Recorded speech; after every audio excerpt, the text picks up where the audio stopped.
Her luscious lips, her small and bright eyes were like beacons in the darkness, illuminating my path to temptation. Every time her gaze met mine, I felt my heart beating faster, as if I were running an emotional marathon. I wanted to whisper in her ear how much I desired to be with her, how my heart longed to feel her warmth. But at that precise moment, my husband was beside me, unaware of the storm of emotions raging within me. His voice faded into the background as my attention focused on the man sitting across from me, my husband's nephew, who unknowingly dominated my most intimate thoughts.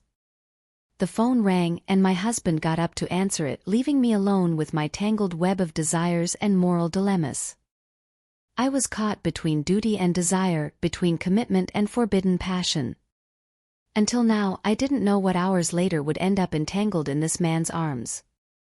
So keep listening to the end. While my husband was on the phone, I sat there facing the man who had managed to destabilize my world just by existing.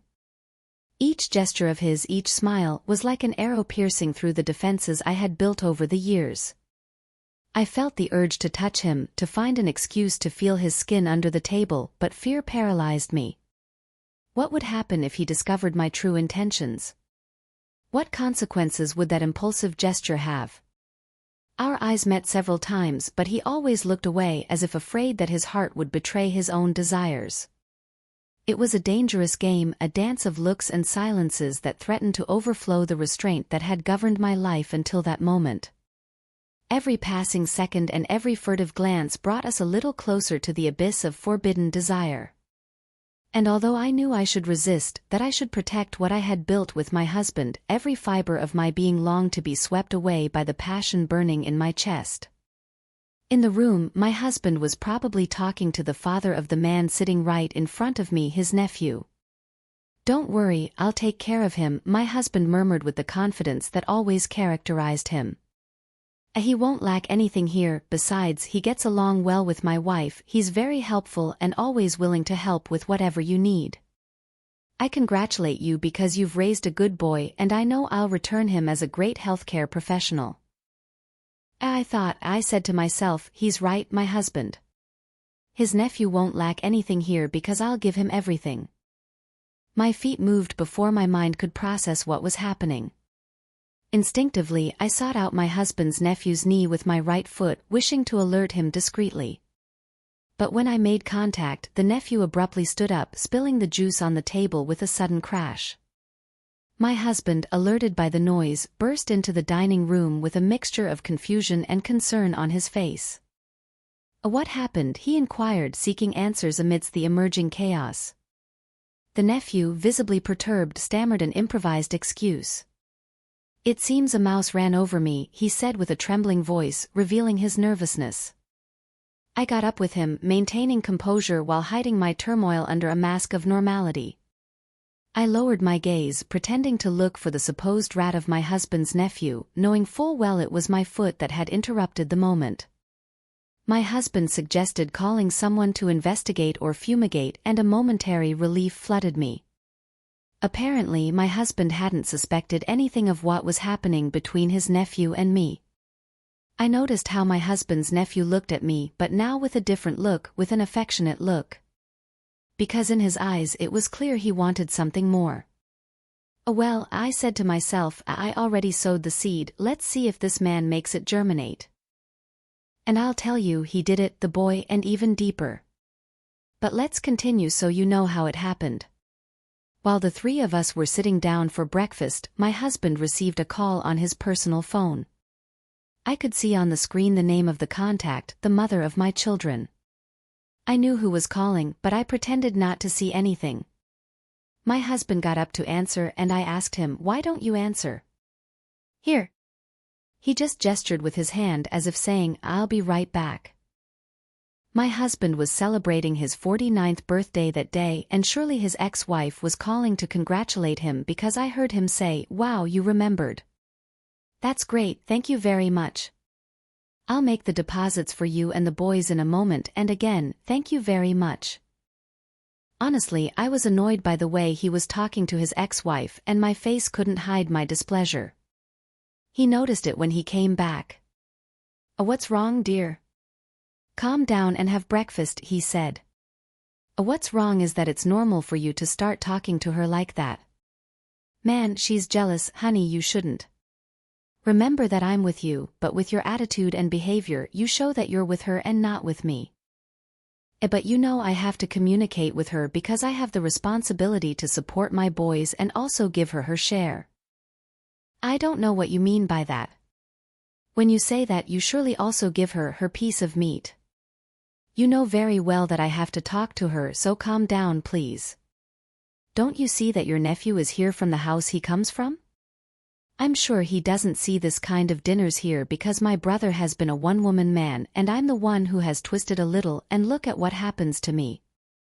Well, now it turns out that I have to account to you for what I do. No, dear, you have to know very well what your place is. I honestly felt bad hearing those words, but I didn't want to stir the pot any further, as they say. All right, I said, I'll see how the preparations for the party are going. I got up and went to the living room we had set up for family gatherings. But as the fire is not easily extinguished, my husband's attention turned to the young nephew. I hope you don't follow my example, my husband continued. A look at your father who, with the woman he married, is still with her to this day. His words pierced my heart like sharp daggers. Was he implying that he regretted our union, that he regretted choosing me as his life partner? I felt a lump in my throat as I struggled to maintain composure to prevent pain and confusion from completely overwhelming me. A look at your father, he said, because I think I made a mistake with what I did. And at that moment I knew that something had changed irrevocably in our relationship. I twisted, feeling a mix of tumultuous emotions within me. No, I murmured inwardly, trying to contain the torrent of thoughts threatening to flood my mind. And not this man. But in the midst of that confusion, a determination grew inside me. I'll do what I have planned, I thought. As the party picked up its pace and laughter mingled with the hum of music, I found myself in the kitchen with my husband's nephew. His eyes sparkled with the joy of wine and his smile carried a hint of mischief. That's when he surprised me with his words.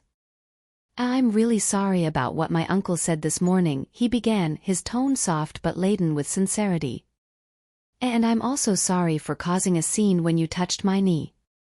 Honestly, I never thought you would do that. I'm not used to being the one who's conquered. Where I come from, it's the men who conquer women, and that made me feel strange. Did you like what I was trying to imply? I asked in a barely audible whisper while the beating of my heart echoed in my ears. I saw his lips curve into a mischievous smile and his eyes sparkled with complicity. Do you want me to do it again? I asked in a whisper, getting a little closer. At that precise moment, the sound of footsteps echoed in the hallway, announcing my husband's arrival. Quickly we picked up our glasses and took them back to the guests, trying to conceal the conversation we had just had in the kitchen. Let's go, my husband said to us. Hurry up, the guests are waiting for the party we organized. Not only had it ended late, but it had also concluded with an unexpected twist that would change the course of my life forever. My husband, that man who shared my bed and my life, lay unconscious on the couch at the end of the evening. His snores filled the room as the rest of the guests dissipated into the darkness of the night. We tried to move him and bear his weight, but in vain. He was a robust man with an imposing stature that seemed to defy any attempt to move him. And now it's just you and me, I said to my husband's nephew, whose presence remained discreetly in a corner of the room. A spark of complicity arose between us, a complicity that I didn't even try to resist. I offer myself for you to do with me as you please, I whispered. He didn't hesitate to accept my offer. You have to make haste with a bad step, he replied in a hoarse voice. And before I could assimilate his words, he pounced on me with a passion that ignited the room. We were two lost souls seeking refuge in each other's warmth, defying all the norms and conventions that society had imposed on us. Our bodies met in a frenzied embrace, our breaths intertwined in a wild dance, and our hearts beat in unison as if they were destined to meet in the midst of chaos. When it finally ended, we shared a passionate kiss, sealing our secret with the promise of an uncertain future. The next morning my husband apologized for the words he had spoken the day before, but his words no longer carried the same weight in my heart. Conscious of the complicated situation we were in, my husband's nephew decided to move closer to the university, trying to distance himself as much as possible from this intricate web of forbidden emotions. Now, in the calm that follows the storm, I find myself facing a crossroads. I have no problems with my husband, but I do with myself. I have fallen in love with my husband's nephew. Every thought and every breath is imbued with his presence. I don't know if I should go away and let my mind calm down, or if I should seek out the nephew and face the consequences of my actions. Love, that consuming feeling, has left me in a state of confusion and despair. What do you think I should do? I want to thank you for listening and dedicating time to my stories, and before I say goodbye, I want to recommend that you subscribe to my channel and activate the notification bell. Don't forget to hit the thumbs up button if you liked it. A big hug from your friend Lucy. Until next time.